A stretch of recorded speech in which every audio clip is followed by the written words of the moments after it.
Hello friends, welcome to our class. आज हम start कर रहे हैं एनसीईआरटी पॉलिटी क्लास 12 का चैप्टर 4 अंतर्राष्ट्रीय संगठन। अब हम बात करेंगे इसके परिचय की। इस अध्याय में हम सोवियत संघ के बिखरने के बाद अंतर्राष्ट्रीय संगठनों की भूमिका के बारे में पढ़ेंगे। हम देखेंगे कि एक उभरते हुए विश्व में नई चुनौतियों का सामना करने के लिए अंतर्राष्ट्रीय संगठनों के पुनर्निर्माण की बातें हो रही थी। इन्हीं चुनौतियों में एक थी अमेरिका की शक्ति का बढ़ना। सुधार की प्रक्रियाओं और उनकी कठिनाइयों की एक मिसाल संयुक्त राष्ट्र संघ की सुरक्षा परिषद में होने वाला बदलाव है। संयुक्त राष्ट्र संघ से भारत का जुड़ाव और सुरक्षा परिषद के सुधारों को लेकर उसका विशेष दृष्टिकोण अपने आप में जानकारी का एक अहम विषय है। इस अध्याय का अंत इस सवाल से किया गया है कि क्या संयुक्त राष्ट्र संघ ऐसे विश्व में कोई भूमिका निभा सकता है जिसमें किसी एक महाशक्ति का दबदबा हो।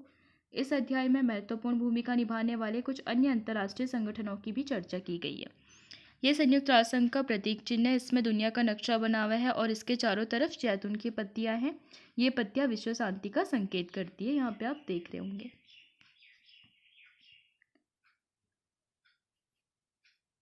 जून 2006 के दौरान इसराइल ने लेबनान पर हमला किया था। उसका कहना था कि उग्रवादी गुट हिजबुल्लाह पर नियंत्रण करने के लिए हमला जरूरी है। जैसा कि आप आज भी देखते होंगे, इजराइल एंड हिजबुल्लाह की जो वॉर है वो अभी तक भी चलती रहती है। भारी संख्या में आम नागरिक मारे गए। कई सार्वजनिक इमारत और रिहायशी इलाके इजरायली बमबारी की चपेट में आए। संयुक्त राष्ट्र संघ ने इस मामले पर एक प्रस्ताव बहुत बाद यानी अगस्त में पास किया और इजरायली सेना इस इलाके से अक्टूबर में ही वापस हो सकी। ये दोनों कार्टून इस संकट में संयुक्त राष्ट्र संघ और उसके महासचिव की भूमिका पर टिप्पणी करते हैं। अगर आप अभी भी देखते होंगे तो कुछ टाइम पहले आपने देखा होगा कि इजराइल ने जो हिजबुल्लाह थे उन पर पेजर अटैक किया था। हमें अंतर्राष्ट्रीय संगठन क्यों चाहिए? एक और इस तरह के कार्टून और टिप्पणियां हैं तो दूसरी ओर हम पाते हैं कि संयुक्त राष्ट्र संघ को आज की दुनिया का सबसे महत्वपूर्ण अंतर्राष्ट्रीय संगठन माना जाता है। अमूमन यूएन कहे जाने वाले इस संगठन को विश्व भर के बहुत से लोग एक अनिवार्य संगठन मानते हैं। ये संगठन उनकी नज़र में शांति और प्रगति के प्रति मानवता की आशा का प्रतीक है।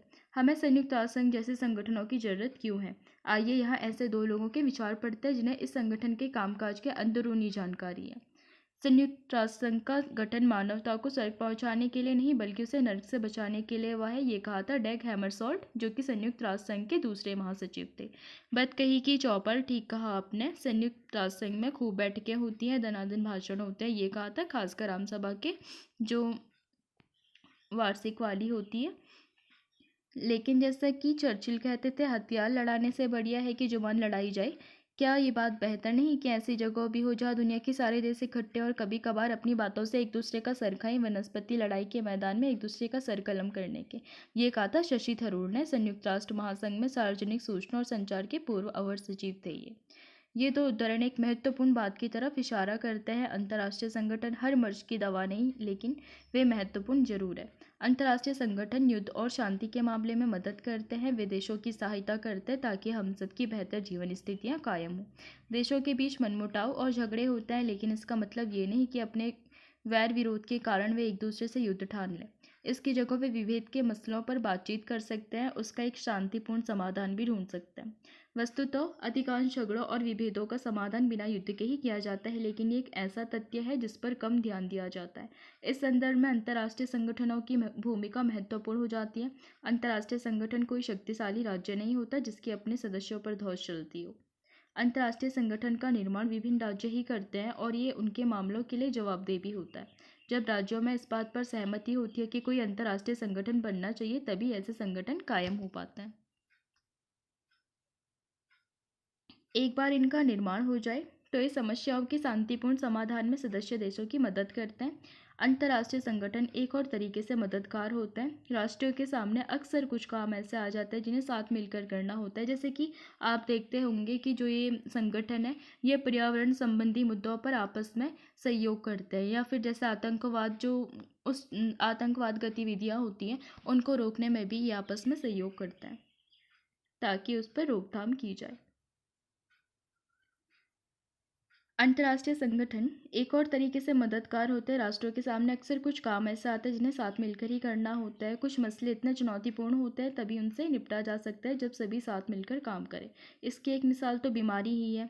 कुछ रोगों को तभी खत्म किया जा सकता है जब विश्व का हर देश अपनी आबादी को टीके लगाने में सहयोग करे, जैसे आपने अभी कोविड के टाइम पे भी देखा होगा। हम ग्लोबल वार्मिंग, विश्वव्यापी ताप वृद्धि और उसके प्रभावों का ही उदाहरण दें तो इसके लिए सभी देश साथ में ग्रीन एनर्जी पे भी काम करते रहते हैं। वातावरण में ग्रीन हाउस गैसों के बढ़ने से तापमान बढ़ रहा है, इससे समुद्र तल की ऊंचाई बढ़ने का खतरा है। अगर ऐसा हुआ तो विश्व के समुद्र तटीय इलाके, जिसमें बड़े बड़े शहर भी शामिल हैं, डूब जाएंगे।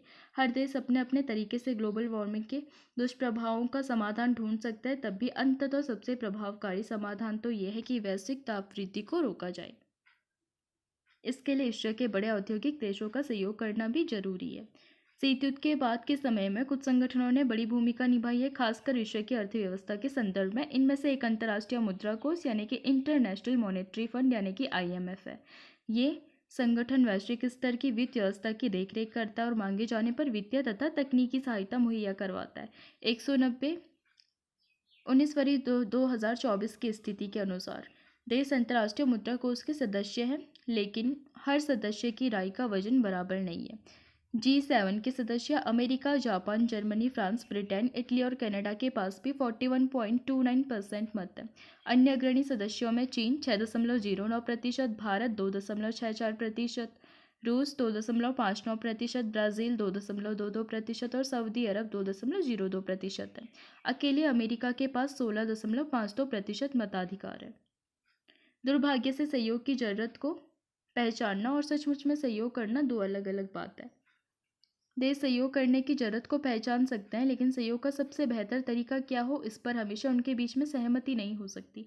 सहयोग में आने वाली लागत का भार कौन कितना उठाएगा, सहयोग से होने वाले लाभ का आपसी बंटवारा न्यायोचित ढंग से कैसे होगा, मोल तोल के बाद जो तय हो उससे कोई मुकरे नहीं और आपसी समझौते के बाद जो बातें तय हुई है उनसे भी कोई दगा न करे, इन सभी बंधुओं पर सभी देश हमेशा सहमत नहीं होते। जैसे कि आप देखते होंगे, जब बात आती है ग्लोबल वार्मिंग बढ़ने की, या फिर जो कचरा है, या फिर जो इलेक्ट्रॉनिक वेस्ट है, जैसे हम बात करते हैं कि सबसे ज़्यादा कहाँ पे हो रहा है, तो हमेशा इसमें develop countries and developing countries के बीच में डिबेट हो जाती है।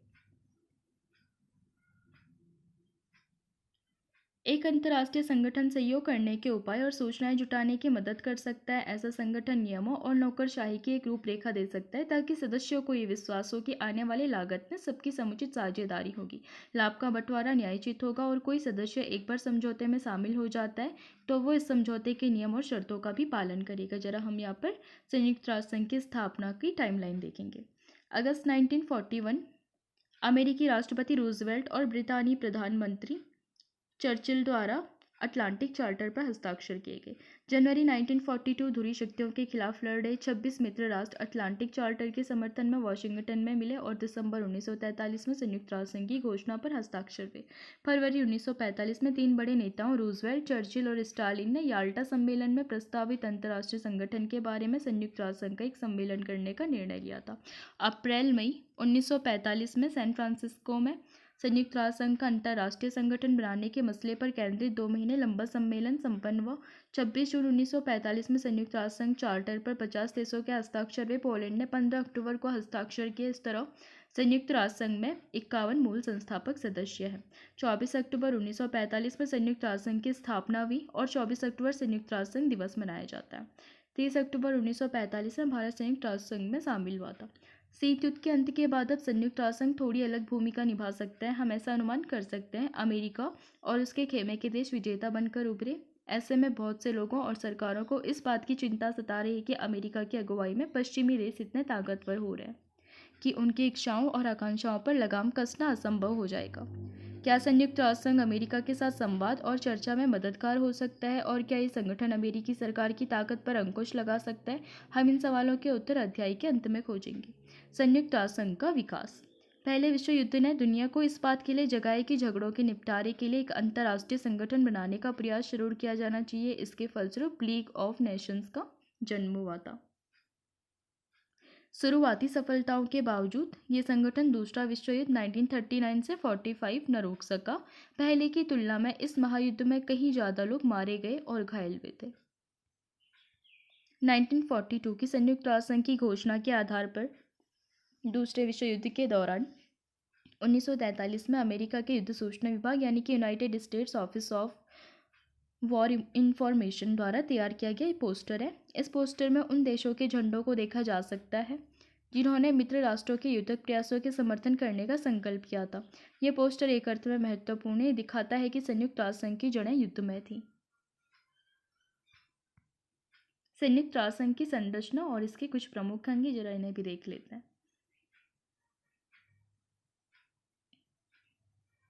सबसे पहले बात करेंगे अंतर्राष्ट्रीय न्यायालय की।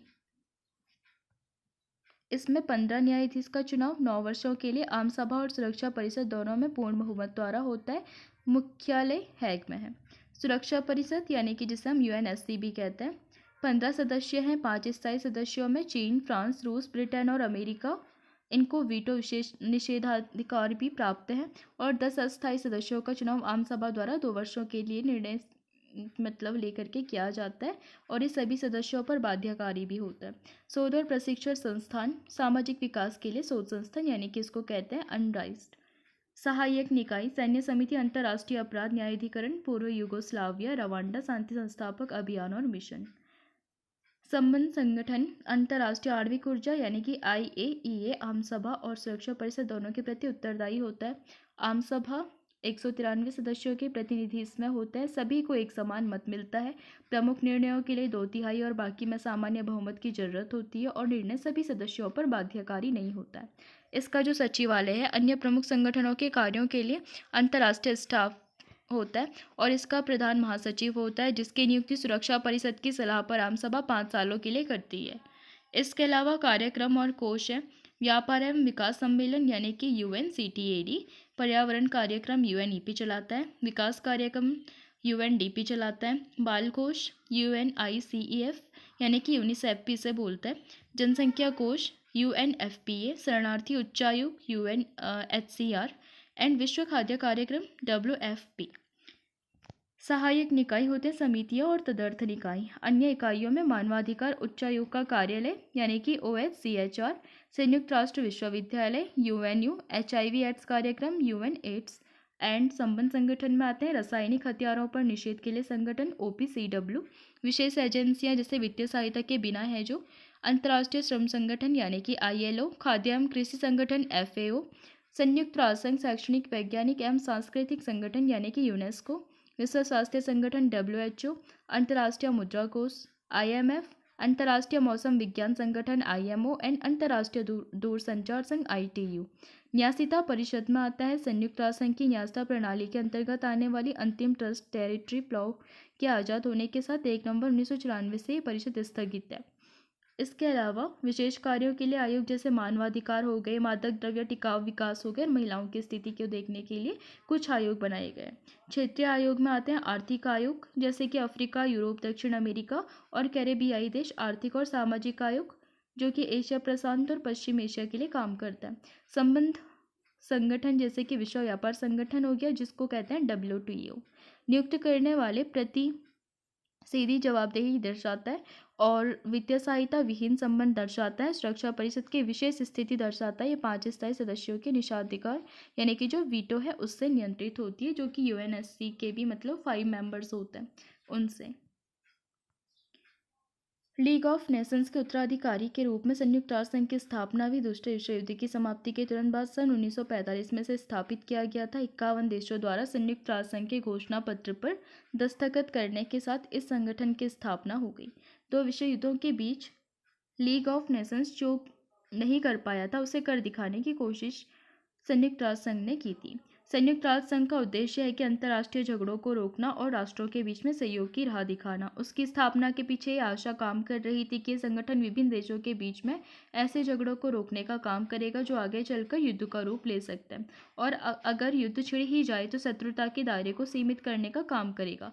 इसके अलावा चूंकि झगड़े अक्सर सामाजिक आर्थिक विकास के अभाव में खड़े होते हैं, इसीलिए संयुक्त राष्ट्र संघ की एक मंशा पूरे विश्व में सामाजिक आर्थिक विकास की संभावनाओं को बढ़ाने के लिए विभिन्न देशों को एक साथ लाना भी है। 2011 तक संयुक्त राष्ट्र संघ के सदस्य देशों की संख्या 193 थी। इसमें लगभग सभी स्वतंत्र देश शामिल हैं। संयुक्त राष्ट्र संघ की आम सभा में हर एक सदस्य को एक वोट हासिल है। इसकी सुरक्षा परिषद में 5 स्थायी सदस्य हैं जिनके नाम है अमेरिका, रूस, ब्रिटेन, फ्रांस और चीन। दूसरे विश्व युद्ध के तुरंत बाद के समय में ये देश सबसे ज़्यादा ताकतवर थे और इस महायुद्ध के विजेता भी रहे, इसीलिए इन्हें स्थायी सदस्य के रूप में भी चुना गया था। संयुक्त राष्ट्र संघ का सबसे अधिक दिखने वाला सार्वजनिक चेहरा और उसका प्रधान प्रतिनिधि महासचिव होता है। वर्तमान महासचिव एंटोनियो गुटेरेस वह संयुक्त राष्ट्र संघ के नवे महासचिव हैं। उन्होंने महासचिव का पद 1 जनवरी 2017 को संभाला था। ये 1995 से 2002 तक पुर्तगाल के प्रधानमंत्री और 2005 से 2015 तक United Nations high commissioner for refugees रहे। संयुक्त राष्ट्र संघ की कई शाखाएं और एजेंसियां हैं। सदस्य देशों के बीच की युद्ध में और शांति तथा वैर विरोध पर आम सभा में भी चर्चा होती है और सुरक्षा परिषद में भी। सामाजिक और आर्थिक मुद्दों से निपटने के लिए कई एजेंसियां हैं, जिसमें विश्व स्वास्थ्य संगठन यानी कि WHO, वर्ल्ड हेल्थ ऑर्गेनाइजेशन, संयुक्त राष्ट्र संघ विकास कार्यक्रम यानी कि यूनाइटेड नेशंस डेवलपमेंट प्रोग्राम यानी कि UNDP, संयुक्त राष्ट्र संघ मानवाधिकार आयोग यानी कि United Nations human rights commission UNHRC, संयुक्त राष्ट्र संघ शरणार्थी उच्चायुक्त यानी कि United Nations high commission for refugees UNHCR, संयुक्त राष्ट्र संघ बाल कोष यूनाइटेड नेशंस चिल्ड्रंस फंड यानी कि यूनिसेफ, और संयुक्त राष्ट्र संघ शैक्षिक सामाजिक एवं सांस्कृतिक संगठन यानी कि United Nations Educational Social and Cultural Organization यानी कि जिसको हम कहते हैं यूनेस्को। शीत युद्ध के बाद संयुक्त राष्ट्र संघ में सुधार। बदलते परिवेश में जरूरतों को पूरा करने के लिए किसी भी संगठन में सुधार और विकास करना लाजमी है। संयुक्त राष्ट्र संघ भी इसका अपवाद नहीं है। हाल के वर्ष में इस वैश्विक संस्था में सुधार की मांग करते हुए आवाजें उठी है। बहरहाल सुधारों की प्रकृति के बारे में कोई स्पष्ट राय और सहमति नहीं बन पाई। संयुक्त राष्ट्र संघ के सामने दो तरह की बुनियादी सुधारों का मसला है। एक तो यह कि संगठन की बनावट और इसकी प्रक्रियाओं में सुधार किया जाना चाहिए। दूसरे, इस संगठन के न्यायाधिकार में आने वाले मुद्दों की समीक्षा की जाए। लगभग सभी देश सहमत है कि दोनों ही तरह के सुधार जरूरी है। देशों के बीच सहमति इस बात पर नहीं है कि इसके लिए दरअसल ठीक करना क्या है, कैसे करना है और कब करना है। बनावट और प्रक्रियाओं में सुधार के अंतर्गत सबसे बड़ी बहस सुरक्षा परिषद के कामकाज को लेकर है। इससे जुड़ी हुई एक मांग यह है कि जो सुरक्षा परिषद है उसमें स्थायी और अस्थायी सदस्यों की संख्या बढ़ाई जाए, ताकि समकालीन विश्व राजनीति की वास्तविकताओं की इस संगठन में बेहतर नुमाइंदगी हो सके। जैसे कि अफ्रीका और दक्षिण पूर्व एशिया के जो देश है उनका उचित प्रतिनिधित्व वहाँ पर नहीं देखने को मिलता है, तो इसलिए बार बार डिमांड की जाती है। जैसे ब्राज़ील हो गया और भारत हो गया, इनको भी उसमें रखा जाना चाहिए, या फिर अफ्रीका को भी उसमें रखा जाना चाहिए। इस तरीके की उसमें डिमांड होती है। खास तौर से एशिया, अफ्रीका और दक्षिण अमेरिका के ज़्यादा देशों को सुरक्षा परिषद में सदस्यता देने की बात उठ रही है। इसके अतिरिक्त अमेरिका और पश्चिमी देश संयुक्त राष्ट्र संघ के बजट से जुड़ी प्रक्रियाओं और इसके प्रशासन में सुधार चाहते हैं। जहाँ तक संयुक्त राष्ट्र संघ में किन्हीं मुद्दों को ज़्यादा प्राथमिकता देने या उन्हें संयुक्त राष्ट्र संघ के न्यायाधिकार में लाने का सवाल है, तो कुछ देश और विशेषज्ञ चाहते हैं कि ये संगठन शांति और सुरक्षा से जुड़े मिशनों में ज़्यादा प्रभावकारी तथा बड़ी भूमिका निभाए, जबकि औरों की इच्छा है कि ये संगठन अपने को विकास तथा मानवीय भलाई के कामों जैसे स्वास्थ्य, शिक्षा, पर्यावरण, जनसंख्या नियंत्रण, मानवाधिकार, लिंगत न्याय और सामाजिक न्याय तक सीमित रखें। आइए हम दोनों ही किस्म के सुधारों पर नज़र दौड़ाएंगे। इस चर्चा में हम ज़्यादा जोर ढांचागत और प्रक्रियागत सुधारों पर ही देंगे। पर हम उससे पहले देखेंगे संयुक्त राष्ट्र संघ के कुछ महासचिव। ट्राइगव ली 1946 से 1952 में थे, नॉर्वे के थे, वकील और विदेश मंत्री भी थे ये वहाँ के। कश्मीर को लेकर भारत और पाकिस्तान के बीच हुई लड़ाई में युद्ध विराम के लिए इन्होंने प्रयास किया था।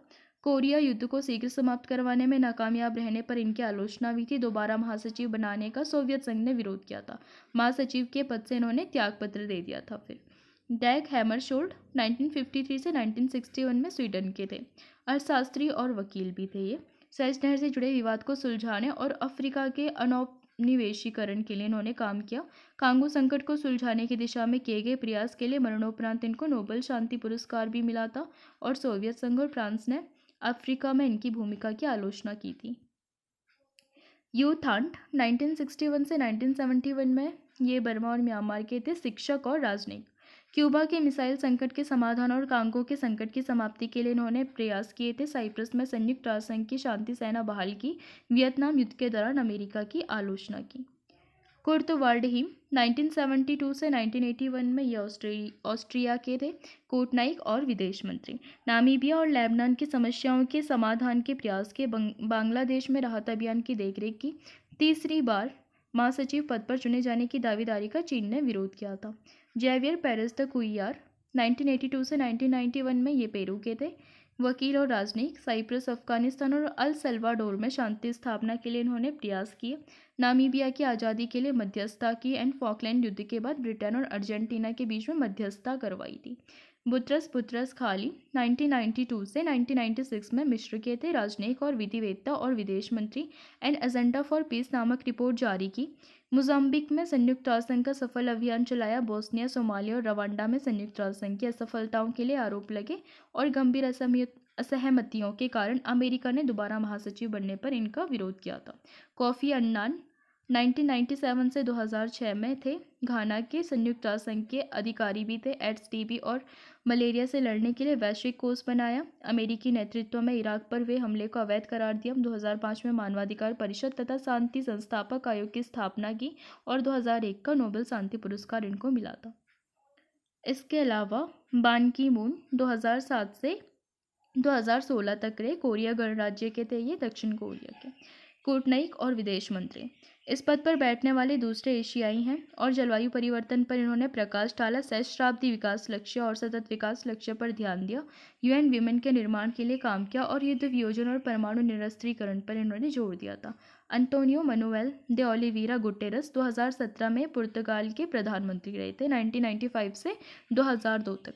United Nations high commissioner for refugees 2005 से 2015 में बनाया। इसके अलावा सोशलिस्ट इंटरनेशनल के अध्यक्ष 1999 से 2005 तक रहे। अभी वे संयुक्त राष्ट्र के नवे महासचिव। बान की मून संयुक्त राष्ट्र संघ के महासचिव 2015 में नई दिल्ली में संयुक्त राष्ट्र की 70वीं वर्षगांठ का जश्न मनाने की शुरुआत करते हुए आए थे। संयुक्त राष्ट्र संघ की स्थापना दूसरे विश्व युद्ध के तत्काल बाद सन 1945 में हुई थी। इस महायुद्ध के बाद विश्व राजनीति की जो सच्चाइयाँ थी उसी के अनुरूप इसका गठन हुआ और इसके कामकाज से तत्काल विश्व राजनीति की वास्तविकताएं झलकती हैं। शीत युद्ध के बाद ये सच्चाइयाँ बदल गई। 1991 से आए बदलाव में कुछ निम्नलिखित हैं, जैसे कि सोवियत संघ बिखर गया और अमेरिका सबसे ज़्यादा ताकतवर है। सोवियत संघ के उत्तराधिकारी राज्य रूस और अमेरिका के बीच में अब संबंध कहीं ज़्यादा सहयोगात्मक है। चीन बड़ी तेज़ी से एक महाशक्ति के रूप में उभर रहा है। भारत भी तेज़ी से इस दिशा में अग्रसर है। एशिया की अर्थव्यवस्था अप्रत्याशित दर से तरक्की कर रही है और अनेक नए देश संयुक्त राष्ट्र महासंघ में शामिल हुए हैं। ये देश सोवियत संघ से आज़ाद हुए देश हैं अथवा पूर्वी यूरोप के भूतपूर्व साम्यवादी देश हैं। विश्व के सामने चुनौतियों की एक पूरी नई कड़ी जनसंहार, गृह युद्ध, जातीय संघर्ष, आतंकवाद, परमाणविक प्रसार, जलवायु में बदलाव, पर्यावरण की हानि, महामारी मौजूद है। ऐसी दशा में जब शीत युद्ध का अंत 1989 को हो रहा था तो विश्व के सामने सवाल था कि क्या संयुक्त राष्ट्र संघ का होना पर्याप्त है? जो कुछ करना जरूरी है, क्या उसे करने में संयुक्त राष्ट्र संघ सक्षम है? इसे क्या करना चाहिए और कैसे करना चाहिए? संयुक्त राष्ट्र संघ बेहतर ढंग से काम कर सके इसके लिए कौन कौन से सुधार जरूरी है? पिछले 15 सालों से इसके सदस्य देश इन प्रश्नों के व्यावहारिक और संतोषजनक उत्तर ढूंढने की कोशिश कर रहे हैं। प्रक्रियाओं और ढांचे में सुधार होने चाहिए, इस सवाल पर व्यापक सहमति है, लेकिन सुधार कैसे किया जाए ये मसला कठिन है। इस पर सहमति कायम करना मुश्किल है। या हम संयुक्त राष्ट्र संघ की सुरक्षा परिषद में सुधार पर जारी बहस की थोड़ी चर्चा करेंगे। सन 1992 में संयुक्त राष्ट्र संघ की आम सभा में एक प्रस्ताव स्वीकृत हुआ। प्रस्ताव में 3 मुख्य शिकायतों का जिक्र था कि सुरक्षा परिषद अब राजनीतिक वास्तविकताओं की नुमाइंदगी नहीं करता। इसके अलावा इसके फैसलों पर पश्चिमी मूल्यों और हितों की छाप होती है और इन फैसलों पर चंद देशों का दबदबा होता है। सुरक्षा परिषद में बराबर का प्रतिनिधित्व नहीं है। संयुक्त राष्ट्र संघ के ढांचे में बदलाव की इन बढ़ती हुई मांगों के मद्देनजर 1 जनवरी 1997 को संयुक्त राष्ट्र संघ के महासचिव कोफी अन्नान ने जांच शुरू करवाई कि सुधार कैसे कराया जाए। मिसाल के तौर पर यही कि क्या सुरक्षा परिषद के नए सदस्य चुने जाने चाहिए। इसके बाद के सालों में सुरक्षा परिषद की स्थायी और अस्थायी सदस्यता के लिए मानदंड सुझाए गए। इनमें से कुछ निम्नलिखित है। सुझाव आए कि नए सदस्यों को बड़ी आर्थिक ताकत होना चाहिए, बड़ी सैन्य ताकत होना चाहिए, संयुक्त राष्ट्र संघ के बजट में ऐसे देश का योगदान ज़्यादा होना चाहिए, आबादी के लिहाज से बड़ा राष्ट्र होना चाहिए, ऐसा देश जो लोकतंत्र और मानवाधिकारों का सम्मान करता हो, और ये देश ऐसा हो कि अपने भूगोल, अर्थव्यवस्था और संस्कृति के लिहाज से विश्व की विविधता की नुमाइंदगी भी करता हो। संयुक्त राष्ट्र संघ के सालाना बजट में सर्वाधिक योगदान करने वाले देश, जो कि 2019 का डाटा है उसके हिसाब से, USA 22%, China 12%, Japan 8.5%, UK 4.5%, France 4.4%, Italy 3.3%, Brazil 2.9%, Canada 2.7%, रूस 2.4%, दक्षिण कोरिया 2.2%, ऑस्ट्रेलिया 2.2%, स्पेन 2.1%, तुर्की 1.3%, नीदरलैंड 1.3%, मैक्सिको 1.2%, सऊदी अरब 1.1%, Switzerland 1.1%, Argentina 0.9%, Sweden 0.9% and India 0.8% करता है। अब हम बात करेंगे दूसरे विश्व युद्ध के दौरान सन 1944 में विश्व बैंक की औपचारिक स्थापना हुई थी। इस बैंक की गतिविधियां प्रमुख रूप से विकासशील देशों से संबंधित है। ये बैंक मानवीय विकास, शिक्षा, स्वास्थ्य, कृषि और ग्रामीण विकास यानी कि सिंचाई, ग्रामीण सेवाएं, पर्यावरण सुरक्षा यानी कि प्रदूषण में कमी, नियमों का निर्माण और उन्हें लागू करना, साथ ही साथ आधारभूत ढांचा जैसे कि सड़क, शहरी विकास, बिजली तथा सुशासन, कदाचार का विरोध, विधिक संस्थाओं का विकास के लिए काम करता है। ये अपने सदस्य देशों को आसान ऋण और अनुदान देता है। ज़्यादा गरीब देशों को ये अनुदान वापस नहीं चुकाने पड़ते। इस अर्थ में ये संस्था समकालीन वैश्विक अर्थव्यवस्था को भी प्रभावित करती है। स्पष्ट है कि इन मानदंडों में हर एक को कुछ न कुछ वैधता है। सरकारें अपने अपने हित और महत्वाकांक्षा के लिहाज से कुछ कसौटियों को फायदेमंद तो कुछ को नुकसानदेह मानती है। भले ही कोई देश सुरक्षा परिषद की सदस्यता के लिए इच्छुक न हो, वह फिर भी बता सकता है कि इन कसौटियों में दिक्कत है। सुरक्षा परिषद की सदस्यता के लिए किसी देश की अर्थव्यवस्था कितनी बड़ी होनी चाहिए या उसके पास कितनी बड़ी सैन्य ताकत होनी चाहिए, कोई संयुक्त राष्ट्र संघ के बजट में कितना योगदान करे कि सुरक्षा परिषद की सदस्यता हासिल कर सके, कोई देश विश्व में बड़ी भूमिका निभाने की कोशिश कर रहा हो तो उसकी बड़ी जनसंख्या इसमें बाधक है या फिर सहायक। अगर लोकतंत्र और मानवाधिकार के प्रति सम्मान ही कसौटी हो तो इस मामले में बेहतरीन रिकॉर्ड वाले देशों की कतार लग जाएगी। सवाल ये है कि क्या ये देश परिषद के सदस्य के रूप में प्रभावकारी होंगे। इसके आगे सवाल ये भी है कि प्रतिनिधित्व के मसले को कैसे हल किया जाए। क्या भौगोलिक दृष्टि से बराबरी का प्रतिनिधित्व का अर्थ यह है कि एशिया, अफ्रीका, लातिनी अमेरिका और कैरिबियाई क्षेत्र की एक एक सीट सुरक्षा परिषद में होनी चाहिए। एक प्रश्न ये भी है कि क्या महादेशों के बजाय क्षेत्र और उपक्षेत्र को प्रतिनिधित्व का आधार बनाया जाए या प्रतिनिधित्व का मसला भूगोल के आधार पर क्यों हल किया जाए। आर्थिक विकास को आधार मानकर यह मसला क्यों नहीं हल किया जाए। अगर आर्थिक विकास को आधार माने तब भी कठिनाई है, क्योंकि विकासशील देश विकास के अलग अलग सीढ़ियों पर खड़े हैं। फिर संस्कृति का क्या करें। क्या विभिन्न संस्कृतियों या फिर सभ्यताओं को ज़्यादा संतुलित ढंग से प्रतिनिधित्व दिया जाए। कोई विश्व को सभ्यता या फिर संस्कृति के आधार पर बांटकर कैसे देख सकता है, जबकि किसी एक ही राष्ट्र के भीतर विभिन्न संस्कृति धाराएं उपस्थित होती है। इसी से जुड़ा एक मसला सदस्यता की प्रकृति को बदलने का भी था। मिसाल के तौर पर कुछ का जोर था कि 5 स्थायी सदस्यों को दिया गया निषेधाधिकार, वीटो पावर, खत्म होना चाहिए। अनेक का मानना था कि निषेधाधिकार लोकतंत्र और संप्रभु राष्ट्रों के बीच बराबरी की धारणा से मेल नहीं खाता, अतः संयुक्त राष्ट्र संघ के लिए उचित या फिर प्रासंगिक नहीं है। सुरक्षा परिषद में 5 स्थायी और 10 अस्थायी सदस्य हैं। दूसरे विश्व युद्ध के बाद दुनिया में स्थिरता कायम करने के लिए संयुक्त राष्ट्र संघ के घोषणा पत्र में 5 स्थायी सदस्यों को विशेष हैसियत दी गई। 5 स्थायी सदस्यों को मुख्य फायदा था कि सुरक्षा परिषद में उनकी सदस्यता स्थायी होगी और उन्हें वीटो का अधिकार भी होगा, जिसे कहते हैं निषेधाधिकार। अस्थायी सदस्य 2 वर्षों के लिए चुने जाते हैं और इस अवधि के बाद उनकी जगह नए सदस्यों का चयन होता है। 2 साल की अवधि तक अस्थायी सदस्य रहने के तत्काल बाद किसी देश को फिर से इस पद के लिए नहीं चुना जा सकता। अस्थायी सदस्यों का निर्वाचन इस तरह से होता है कि विश्व के सभी महादेशों का प्रतिनिधित्व भी इसमें हो सके। सबसे महत्वपूर्ण बात है कि अस्थायी सदस्यों को वीटो का अधिकार नहीं है। सुरक्षा परिषद में फैसला मतदान के जरिए होता है। हर सदस्य को एक वोट का अधिकार होता है। बहरहाल स्थायी सदस्यों में से कोई एक अपने निषेधाधिकार वीटो का प्रयोग कर सकता है और इस तरह वह किसी भी फैसले को रोक सकता है। जैसे कि आपने देखा होगा कुछ समय पहले, जैसे भारत ने पाकिस्तान से रिलेटेड किसी आतंकवादी घटना के बारे में कुछ कहने की कोशिश की थी, जिसपे चाइना ने अपना वीटो यूज किया था। भले ही अन्य स्थायी सदस्यों और सभी अस्थायी सदस्यों ने उस फैसले के पक्ष में मतदान किया हो। निषेधाधिकार को समाप्त करने की मुहिम तो चली है, लेकिन इस बात की भी समझ बनी है कि स्थायी सदस्य ऐसे सुधार के लिए शायद ही राजी होंगे। शीत युद्ध भले ही समाप्त हो गया, लेकिन संभव है कि विश्व अभी इतने आमूल-चूल बदलाव के लिए तैयार ना हो। इस बात का खतरा है कि वीटो ना हो तो सन 1945 के समान इन ताकतवर देशों की दिलचस्पी संयुक्त राष्ट्र संघ में ना रहे। इससे बाहर रहकर वे अपनी रुचि के अनुसार काम करें और उसके जुड़ाव या फिर समर्थन के अभाव में संगठन प्रभावकारी न रह जाए। संयुक्त राष्ट्र संघ का न्यायाधिकार। सदस्यता का सवाल एक गंभीर सवाल है, लेकिन इसके अलावा भी विश्व के सामने कुछ ठोस मसले हैं। संयुक्त राष्ट्र संघ ने जब अपने अस्तित्व के 60 साल पूरे किए तो इसके सभी सदस्य देशों ने प्रमुख इस सालगिरह को मनाने के लिए 2005 के सितंबर में इकट्ठे हुए थे।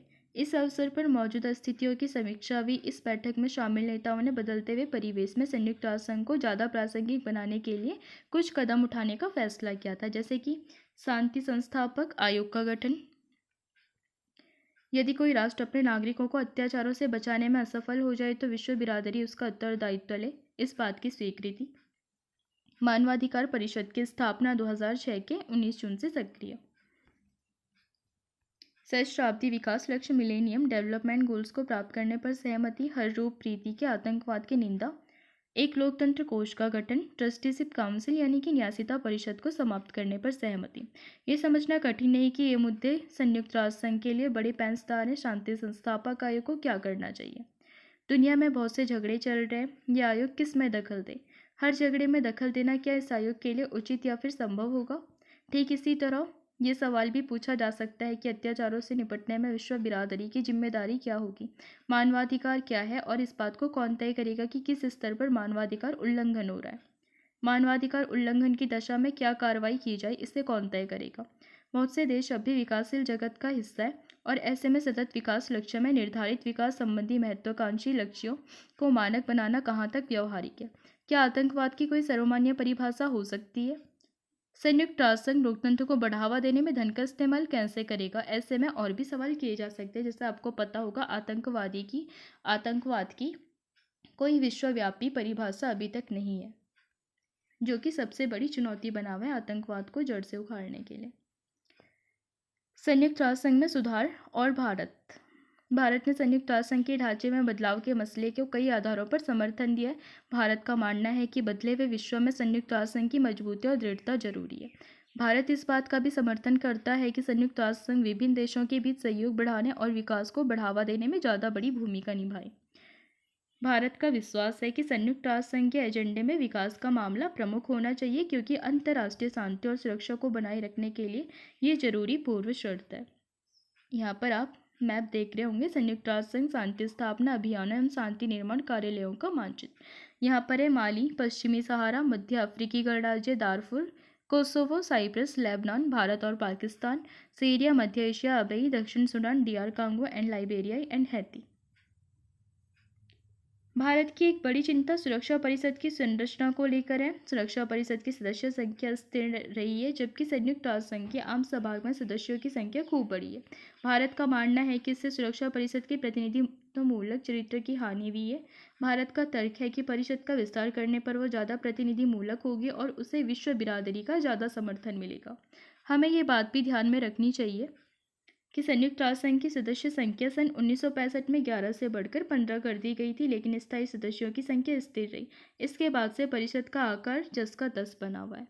ये भी एक तथ्य है कि संयुक्त राष्ट्र संघ की आम सभा में ज़्यादातर विकासशील सदस्य देश है। इस कारण सुरक्षा परिषद के फैसलों में उनकी भी सुनी जानी चाहिए, क्योंकि इन फैसलों का उन पर प्रभाव पड़ता है।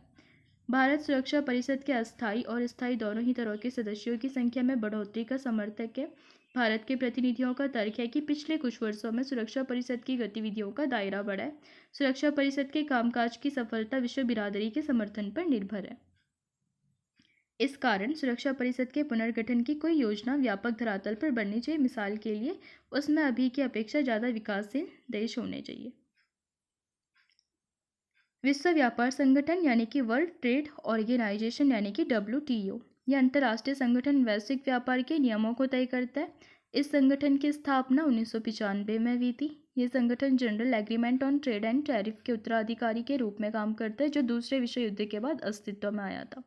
इसके सदस्यों की संख्या 164, जो कि 29 जुलाई 2016 की स्थिति के आधार पर है। हर फैसला सभी सदस्यों की सहमति से किया जाता है, लेकिन अमेरिका, यूरोपीय संघ तथा जापान जैसी बड़ी आर्थिक शक्तियां विश्व व्यापार संगठन में व्यापार के नियमों को इस तरह बनाने में कामयाब हो गई जिससे उनके हित सत्य हों। विकासशील देशों की बहुत शिकायत रहती है इस संगठन की कार्यविधि पारदर्शी नहीं है और बड़ी आर्थिक ताकतें उन्हें धकेलती रहती है। आश्चर्य नहीं कि भारत खुद भी पुनर्गठित सुरक्षा परिषद में एक स्थायी सदस्य बनना चाहता है। भारत विश्व में सबसे बड़ी आबादी वाला देश है। भारत में विश्व की कुल जनसंख्या का 1/5वां हिस्सा निवास करता है। इसके अतिरिक्त भारत विश्व का सबसे बड़ा लोकतंत्र है। भारत ने संयुक्त राष्ट्र संघ की लगभग सभी पहलकदमियों में भाग भी लिया है। संयुक्त राष्ट्र संघ की शांति बहाल करने के प्रयास में भारत लंबे समय से ठोस भूमिका निभाता आ रहा है। सुरक्षा परिषद में भारत को स्थायी सदस्यता की दावेदारी इसलिए भी उचित है क्योंकि वह तेजी से अंतर्राष्ट्रीय फलक पर आर्थिक शक्ति बनकर उभर रहा है। भारत ने संयुक्त राष्ट्र संघ के बजट में नियमित रूप से अपना योगदान दिया है और ये कभी भी अपने भुगतान से चूका नहीं है। भारत इस बात से आगाह है कि सुरक्षा परिषद में स्थायी सदस्यता का एक प्रतीकात्मक महत्व भी है। इससे पता चलता है कि किसी देश का अंतर्राष्ट्रीय मामलों में महत्व बढ़ रहा है। किसी देश को अपनी इस बढ़ी हुई हैसियत का फायदा उसकी विदेश नीति में मिलता है। अब हम बात करेंगे अंतर्राष्ट्रीय आणविक ऊर्जा agency, international atomic energy agency यानी कि IAEA की। इस संगठन की स्थापना 1957 में हुई। यह संगठन परमाणविक ऊर्जा के शांतिपूर्ण उपयोग को बढ़ावा देने और सैन्य उद्देश्य में इसके इस्तेमाल को रोकने की कोशिश करता है। इस संगठन के अधिकारी नियमित रूप से विश्व की परमाणविक सुविधाओं की जांच करते हैं ताकि नागरिक परमाणु संयंत्रों का इस्तेमाल सैन्य उद्देश्य के लिए ना हो। अगर आपकी साख एक ताकतवर देश के रूप में है तो आपका प्रभाव ज़्यादा होगा, ये आपको पता होगा। भारत चाहता है कि वह संयुक्त राष्ट्र संघ की सुरक्षा परिषद में निषेधाधिकार संपन्न वीटोधारी सदस्य बने, लेकिन कुछ देश सुरक्षा परिषद में भारत को स्थायी सदस्य बनाने का विरोध करते हैं। जैसे आपने देखा होगा चाइना। सिर्फ पड़ोसी पाकिस्तान ही नहीं जिनके साथ भारत के संबंध दिक्कत तलब रहे हैं, बल्कि कुछ और देश भी चाहते हैं कि भारत को सुरक्षा परिषद में वीटोधारी सदस्य के रूप में शामिल न किया जाए। मिसाल के लिए कुछ देश भारत के परमाणु हथियारों को लेकर चिंतित भी हैं और कुछ और देश का मानना है कि पाकिस्तान के साथ संबंधों में कठिनाई के कारण भारत स्थायी सदस्य के रूप में अप्रभावी रहेगा। कुछ अन्य देशों का मानना है कि उभरती हुई ताकत के रूप में अन्य देश मसलन ब्राज़ील, जर्मनी, जापान और शायद दक्षिण अफ्रीका को भी शामिल करना पड़ेगा, जिससे कि ये देश विरोध करते हैं। कुछ देशों का विचार है कि अगर सुरक्षा परिषद में किसी तरह का विस्तार होता है तो अफ्रीका और दक्षिण अमेरिका को जरूर प्रतिनिधित्व मिलना चाहिए, क्योंकि मौजूदा सुरक्षा परिषद में इन्हीं महादेशों की नुमाइंदगी नहीं है। इन सरोकारों को देखते हुए भारत या किसी और देश के लिए निकट भविष्य में संयुक्त राष्ट्र संघ की सुरक्षा परिषद का स्थायी सदस्य बन पाना मुश्किल लगता है। एक ध्रुवीय विश्व में संयुक्त राष्ट्र संघ। संयुक्त राष्ट्र संघ के ढांचे और प्रक्रियाओं में सुधार से कुछ देशों की आशा भी बंधी रही है। इन बदलावों से संयुक्त राष्ट्र संघ एक ध्रुवीय विश्व में जहां अमेरिका सबसे ताकतवर है और उसका कोई गंभीर प्रतिद्वंदी भी नहीं है, कारगर ढंग से काम कर पाएगा। क्या संयुक्त राष्ट्र संघ अमेरिकी प्रभुत्व के विरुद्ध संतुलनकारी भूमिका निभा सकता है? क्या यह संगठन शेष विश्व और अमेरिका के बीच संवाद कायम करने से अमेरिका को अपनी मनमानी करने से रोक सकता है? अमेरिका की ताकत पर आसानी से अंकुश नहीं लगाया जा सकता। पहली बात तो यह है कि सोवियत संघ की गैर मौजूदगी में अब अमेरिका एकमात्र महाशक्ति है। अपनी सैन्य और आर्थिक ताकत के बूते वह संयुक्त राष्ट्र संघ या किसी अन्य अंतर्राष्ट्रीय संगठन की अनदेखी कर सकता है। दूसरे, संयुक्त राष्ट्र संघ के भीतर अमेरिका का खास प्रभाव है। वह संयुक्त राष्ट्र संघ के बजट में सबसे ज़्यादा योगदान करने वाला देश भी है। अमेरिका का वित्तीय ताकत बेजोड़ है। ये भी एक तथ्य है कि संयुक्त राष्ट्र संघ अमेरिकी भूक्षेत्र में स्थित है और इस कारण भी अमेरिका का प्रभाव इसमें बढ़ जाता है। संयुक्त राष्ट्र संघ के कई नौकरशाह इसके नागरिक हैं और इसके अतिरिक्त अगर अमेरिका को लगे कि कोई प्रस्ताव उसके या फिर उसके साथी राष्ट्र के हितों के अनुकूल नहीं है या फिर अमेरिका को ये प्रस्ताव न जचे तो वह अपने वीटो से उसे रोक लेता है। अपनी ताकत और निषेधाधिकार के कारण संयुक्त राष्ट्र संघ के महासचिव के चयन में भी अमेरिका की बात बहुत वजन रखती है।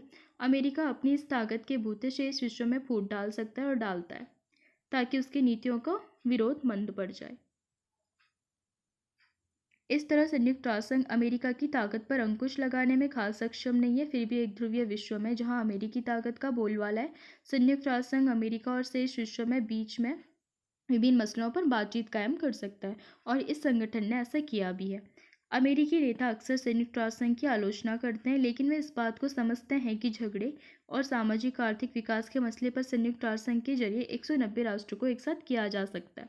जहाँ तक शेष विश्व की बात है तो उसके लिए संयुक्त राष्ट्र संघ ऐसा मंच है जहाँ अमेरिकी रवैये और नीतियों पर कुछ अंकुश लगाया जा सकता है। ये बात ठीक है कि वाशिंगटन के विरुद्ध शेष विश्व शायद ही कभी एकजुट हो पाता है और अमेरिका की ताकत पर अंकुश लगाना एक हद तक असंभव है, लेकिन इसके बावजूद संयुक्त राष्ट्र संघ ही वह जगह है जहां अमेरिका के किसी खास रवैये और नीति के आलोचना की सुनवाई हो और कोई बीच का रास्ता निकालने तथा रियायत देने की बात सोची जा सके। संयुक्त राष्ट्र संघ में थोड़ी कमियां हैं, लेकिन इसके बिना दुनिया और बदहाल होगी। आज विभिन्न समाजों और मसलों के बीच आपसी तार जुड़ते जा रहे हैं। इससे पारस्परिक निर्भरता भी बढ़ती जा रही है। इसे देखते हुए कल्पना करना कठिन है कि संयुक्त राष्ट्र संघ जैसे संगठन के बिना विश्व के 7 अरब से भी ज़्यादा लोग कैसे रहेंगे। प्रौद्योगिकी ये सिद्ध कर रही है कि आने वाले विश्व में पारस्परिक निर्भरता बढ़ती जाएगी, इसीलिए संयुक्त राष्ट्र महासंघ का महत्व भी निरंतर बढ़ेगा। लोगों को और सरकारों को संयुक्त राष्ट्र संघ तथा दूसरे अंतर्राष्ट्रीय संगठनों के समर्थन और उपयोग के तरीके तलाशने होंगे, ऐसे तरीके जो उनके हित और विश्व बिरादरी के हितों से व्यापक धरातल पर मेल भी खाते हों। एमनेस्टी इंटरनेशनल एक स्वयंसेवी संगठन है। ये पूरे विश्व में मानवाधिकारों की रक्षा के लिए अभियान चलाता है। ये संगठन मानवाधिकारों से जुड़ी रिपोर्ट तैयार और प्रकाशित करता है। सरकारों को ये रिपोर्ट अक्सर नागवार लगती है क्योंकि एमनेस्टी का ज़्यादा जोर सरकारों द्वारा किए जा रहे दुर्व्यवहार पर होता है। बहरहाल ये रिपोर्ट मानवाधिकारों से संबंधित अनुसंधान और तरफदारी में बहुत ज़्यादा महत्वपूर्ण भूमिका भी निभाती है। इसके अलावा ह्यूमन राइट्स वॉच ये भी मानवाधिकारों की वकालत और उनसे संबंधित अनुसंधान करने वाला एक अंतर्राष्ट्रीय स्वयंसेवी संगठन है। ये अमेरिका का सबसे बड़ा अंतर्राष्ट्रीय मानवाधिकार संगठन है। ये दुनिया भर के मीडिया का ध्यान मानवाधिकारों के उल्लंघन की ओर खींचता है। इसने बारूदी सुरंगों पर रोक लगाने के लिए, बाल सैनिकों का प्रयोग रोकने के लिए और अंतर्राष्ट्रीय दंड न्यायालय स्थापित करने के लिए अभियान चलाने में भी मदद की है। तो मुझे लगता है अब आप चैप्टर समझ गए होंगे। आपके लिए कुछ होमवर्क। निम्नलिखित में से कौन सा तथ्य सुरक्षा परिषद में भारत की स्थायी सदस्यता के प्रस्ताव को ज़्यादा वजनदार बनाता है? पहला है परमाणु क्षमता, दूसरा भारत संयुक्त राष्ट्र संघ से जन्म से ही उसका सदस्य है, तीसरा भारत एशिया में है, चौथा भारत की बढ़ती हुई आर्थिक ताकत और स्थिर राजनीतिक व्यवस्था। दूसरा क्वेश्चन, परमाणु प्रौद्योगिकी के शांतिपूर्ण उपयोग और उसकी सुरक्षा से संबद्ध संयुक्त राष्ट्र संघ की एजेंसी का नाम है। पहला ऑप्शन है संयुक्त राष्ट्र संघ निरस्त्रीकरण समिति, दूसरा है अंतर्राष्ट्रीय आणविक ऊर्जा एजेंसी, तीसरा है संयुक्त राष्ट्र संघ अंतर्राष्ट्रीय सुरक्षा समिति और चौथा है इनमें से कोई नहीं। इसके अलावा चौथा क्वेश्चन, विश्व व्यापार संगठन निम्नलिखित में से किस संगठन का उत्तराधिकारी है? पहला है general agreement on trade and tariff, दूसरा है general arrangement on trade and tariff, तीसरा है WHO एंड फोर्थ है संयुक्त राष्ट्र संघ विकास कार्यक्रम। इसके अलावा आप कुछ आंसर्स लिख भी सकते हैं। सुरक्षा परिषद के काम क्या है? भारत के नागरिक के रूप में सुरक्षा परिषद में भारत की स्थायी सदस्यता के पक्ष का समर्थन आप कैसे करेंगे? अपने प्रस्ताव का औचित्य भी दें। तीसरा क्वेश्चन, संयुक्त राष्ट्र संघ के ढांचे को बदलने के लिए सुझाए गए उपाय के क्रियान्वयन में आ रही कठिनाइयों का आलोचनात्मक मूल्यांकन करें। और लास्ट क्वेश्चन, संयुक्त राष्ट्र संघ में सुधार का क्या अर्थ है? सुरक्षा परिषद के ढांचे में बदलाव इससे कैसे प्रूफ होता है, इस कथन का भी सत्यापन करें। तो मुझे लगता है आज के लिए काफ़ी। अब मिलेंगे नेक्स्ट क्लास में। अगर आपको पसंद आए तो लाइक कीजिए, शेयर कीजिए, सब्सक्राइब कीजिए। टेलीग्राम का लिंक आपको डिस्क्रिप्शन में मिल जाएगा। आप टेलीग्राम चैनल को ज्वाइन कर सकते हैं। वहाँ पे आपको क्लासेस अपडेट मिलता रहेगा और PDF भी मिल जाएगी। और अगर आप ऐसा कंटेंट चाहते हैं तो इससे ज़्यादा से ज़्यादा शेयर करें। And thanks to watching.